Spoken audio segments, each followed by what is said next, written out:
मत विभाजन का परिणाम इस प्रकार है। पक्ष में 288, विपक्ष में 232।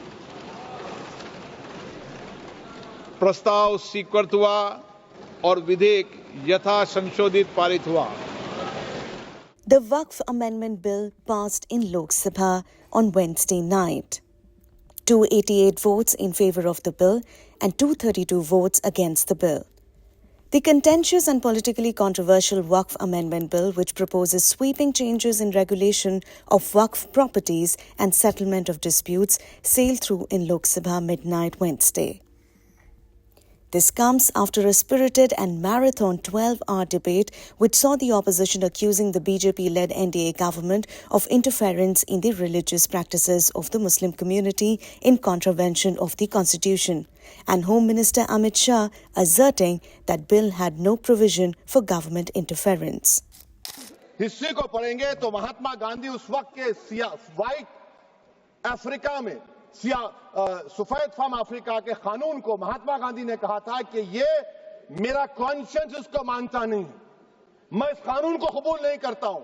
तो महात्मा गांधी ने क्या किया, उन्होंने उस कानून को फाड़ दिया।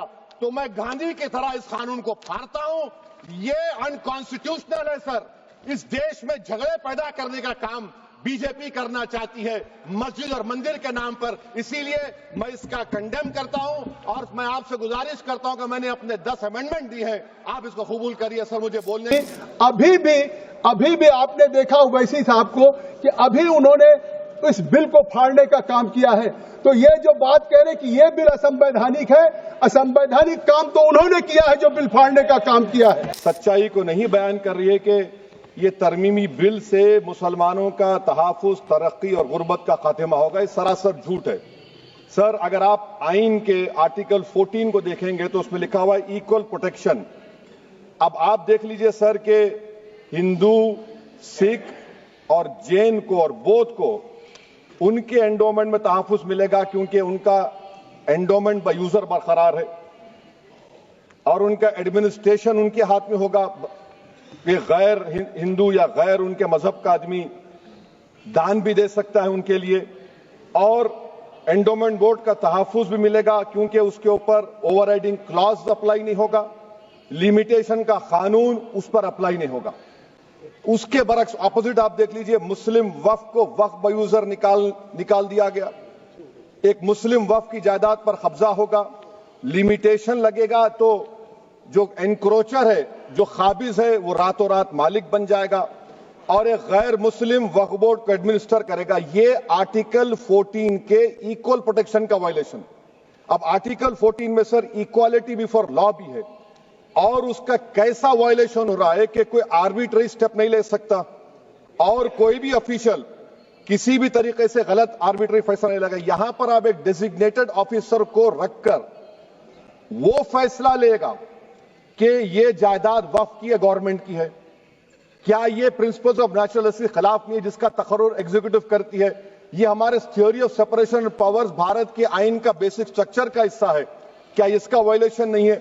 सर आर्टिकल 25 का वायलेशन कैसे है कि आप मुसलमानों से वक्फ यूजर छीन रहे हैं और फिर आप कर्ब कर रहे हैं वक्फ औलाद को, मगर वहीं पर दूसरे धर्म के मानने वालों को उनके मजहब पर चलने की पूरी इजाजत है। लफ्ज जो आर्टिकल 25 में इस्तेमाल हुआ सर वो इक्वली एंटाइटल्ड, यहां पर मुसलमानों के इक्वल एंटाइटल्ड नहीं हो रहा। अभी हम गृह मंत्री का, वजीर दाखिला का यहां पर उनका हमने तकरीर सुनी, यहां पर वो ये कहते हैं वजीर दाखिला, शायद वो कटमुल्ला की जबान ना कह दें, वजीर दाखिला कहने पर वजीर दाखिला ने अपने बयान में कहा कि बोर्ड और काउंसिल जो होगा वो माने वक्फ इस्लाम से अलग है। सर अगर ये बात सच है आपकी तो फिर आपको यह कानून बनाने की जरूरत ही नहीं है, आप एक नॉन स्टैट्यूटरी बॉडी बना दीजिए। ये जो कानून बन रहा है ना सर, ये आर्टिकल 26 इसका सोर्स है और आर्टिकल 26 जब इसका सोर्स है तो आर्टिकल 26 का ABCD क्या कहता है कि रिलीजियस डिनोमिनेशन को अपने मजहब के अफेयर्स खुद चलाना, मूवेबल इमूवेबल प्रॉपर्टी को लेना और एडमिनिस्टर करना, जब हिंदू धर्म को, बौद्ध धर्म को, सिखों को ये राइट दिया गया है, तो आप कैसे मुसलमानों से छीन रहे हैं? तो ये आर्टिकल 26 का ग्रेव वायलेशन है। देश तोड़ दोगे आप लोग, तोड़ दोगे। हमने साहब, मैं अभी भी आपके माध्यम से, इस सदन के माध्यम से देश भर के मुसलमान भाइयों बहनों को कहना चाहता हूं, आपके वक्फ में एक भी नॉन मुस्लिम नहीं आएगा। ये एक्ट में ऐसा कोई प्रावधान नहीं। मगर जो वक्फ बोर्ड है और वक्फ परिषद है, उसका काम क्या है? वक्फ की संपत्तियां मान्यवर बेच खाने वाले लोगों को पकड़कर इसके बाहर निकालने का। वक्फ के नाम पर औने पौने दाम में संपत्तियों को 100 साल तक किराए पे देने वाले लोगों को पकड़ना है। वक्फ का जो पैसा होता है, इनकम जो गिरती जा रही है, जिसके माध्यम से माइनॉरिटी का विकास करना है, माइनॉरिटी को आगे बढ़ाना है, इस्लाम धर्म की सारी धार्मिक संस्थाओं को पुख्ता करना है। ये पैसा जो चोरी होता है ना, उसको पकड़ने का काम वक्फ बोर्ड, वक्फ परिषद का, सरकार का या किसी भी निजी संस्था का कोई भी फैसला मान्यवर कायदे की कोर्ट से बाहर कैसे हो सकता है? कोई भी फैसला हो, ये देश की अदालत वो फैसले तक रीच नहीं रखेगी। नागरिक ग्रीवेंसेस लेकर कहां जाएंगे? जिसकी भूमि हड़प कर ली गई वो कहां जाएगा? ऐसा नहीं चलेगा। आपकी वोट बैंक के लिए आपने किया था, हम खारिज कर रहे हैं, हम खारिज कर रहे हैं। ऐसा नहीं चलेगा। अदालत में जाइए, जिसको ग्रीवेंसेस है इधर और साइड से, और अदालत न्याय करेगी। न्याय के लिए तो अदालतें बनी है। और मान्यवर, यहां एक सदस्य ने तो कह दिया, माइनॉरिटी इस कानून को स्वीकार नहीं करेगी। क्या धमकाना चाहते हो भाई? संसद का कानून है, सबको स्वीकार करना पड़ेगा। स्वीकार नहीं करेंगे मतलब क्या है? कैसे बोल सकते हैं कोई? हम कानून को स्वीकार नहीं करेंगे। ये कानून भारत सरकार का है, हर एक पर बंधन करता होगा और इसको स्वीकार करना पड़ेगा। बस इतना ही पूछना चाहूंगा कि ये bill ministry of minority affairs ने बनाया या किसी और दूसरे विभाग ने बनाया? कहां से आया ये बिल? कहां से आया? सर, ये बात करते हैं कि ये संविधान के पक्ष में है। किस प्रकार से ये संविधान के विरोध में है, सर, मैं बताना चाहूंगा।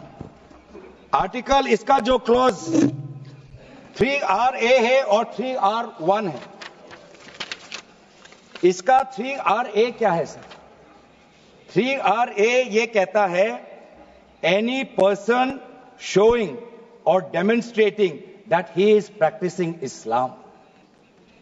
देखिए सर, आज देश में अल्पसंख्यकों की ऐसी दशा हो गई कि आज सरकार को अपना धर्म का सर्टिफिकेट देना पड़ेगा। कितनी दुख की बात है कि भारत, क्या बात कर रहे हो? हिंदू थोड़ी है। भारत एक सनातन धर्म का एक देश, 7000 पुराना, उससे भी पुराना ये देश, जिसमें हर धर्म और हर संस्कृति, हर परंपरा को हम सम्मान करते हैं। आज सरकार को ये हमें सर्टिफिकेट देना पड़ेगा कि हम किस धर्म को हम विश्वास रखते हैं। क्या ये दूसरे धर्मों से इस प्रकार का सर्टिफिकेट मांगेंगे कि आपका 5 साल हुआ या नहीं हुआ? ये सिर्फ इसी बिल में क्यों? पूरे ज्वाइंट पार्लियामेंट्री कमेटी में मेंबर्स के साथ साथ आज जितने भी मेंबर्स ने पार्टिसिपेट किए हैं, सब लोग ने अपने अपने तर्क रखे हैं, पक्ष में विपक्ष में सबने रखे हैं। मैं सबको सबसे पहले मेरे तरफ से धन्यवाद देना चाहता हूं। मैंने गौर से सुना है और जैसे हमने शुरुआत में बिल प्रस्तुत करते समय अनुरोध किया था कि हम भरपूर चर्चा किया जाए इस सदन में और हम सबका सुनेंगे और जवाब भी हम देंगे। मेरे ख्याल से कई मुद्दे ऐसे आया जिसका जो इस बिल का पक्ष में बोलने वालों ने बहुत अच्छे तरीके से जवाब भी दिया है। इसलिए कई ऐसे पॉइंट्स हैं जिसको मैं दोहराना नहीं चाहता हूं, क्योंकि अब देर रात ये चर्चा चल रही है। इसलिए मैं समय को देखते हुए बहुत विस्तृत रूप से अपना जवाब को नहीं रखते हुए संक्षेप मगर कोशिश करूंगा कि आपका जो पॉइंट्स है वो समावित हो जाए। वैसे तो कुछ लोगों ने जो पॉइंट उठाया है वो तर्क है और कई ऐसे मुद्दे हैं जो तर्कहीन है। मैंने शुरू से बताया राजनीतिकरण भी हुआ है, लेकिन मैं शुरू में ये कहना चाहता हूं, जो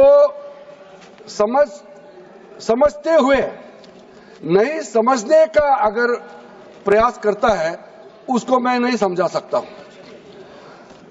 कुछ लोगों को मैंने शुरू में कहा कि अगर आप कहते हैं कि ये बिल गैर संवैधानिक है तो आप बताइए गैर संवैधानिक कैसे है। जबरदस्ती अनकॉन्स्टिट्यूशनल है, अनकॉन्स्टिट्यूशनल कहता है। जब मैंने शुरू में ही कोर्ट का वो प्रोनाउंसमेंट, कोर्ट ऑर्डर, ऑब्जर्वेशन को भी पढ़ के सुनाया कि वक्फ प्रॉपर्टी का मैनेजमेंट और वक्फ बोर्ड का कॉन्स्टिट्यूशन लीगल है, कॉन्स्टिट्यूशनल है, कोर्ट का जो ऑब्जर्वेशन को भी लाइन टू लाइन पढ़ के सुनाया, उसके बाद भी बोल रहा है अनकॉन्स्टिट्यूशनल है। 1954 में आजादी के बाद ये बिल लाए हैं, फिर भी बोलता है ये अनकॉन्स्टिट्यूशनल है। अगर अनकॉन्स्टिट्यूशनल था तो फिर किसी कोर्ट ने क्यों स्ट्राइक डाउन नहीं किया। इसलिए मैं इस सदन में कहना चाहता हूं, कुछ शब्द ऐसा होता है कॉन्स्टिट्यूशनल, अनकॉन्स्टिट्यूशनल, ये हल्के में इस्तेमाल नहीं करना चाहिए। सेकुलर, इंक्लूसिव बनाना चाहते हैं। आपका पुराना प्रावधान को हटा करके अब हमने कहा है कि वक्फ बोर्ड में शिया भी रहेंगे, सुन्नी भी रहेंगे, बोहरास भी रहेंगे, आगा कानिक्स भी रहेंगे, मुसलमानों में जो बैकवर्ड है, पिछड़े लोग हैं, वो भी रहेंगे, और संसद में महिला भी रहेंगे और एक्सपर्ट नॉन मुस्लिम भी रहने का प्रावधान रखा गया है। सब स्वागत करना चाहिए, इसको किसी को आपत्ति होने का कोई जरूरत नहीं है।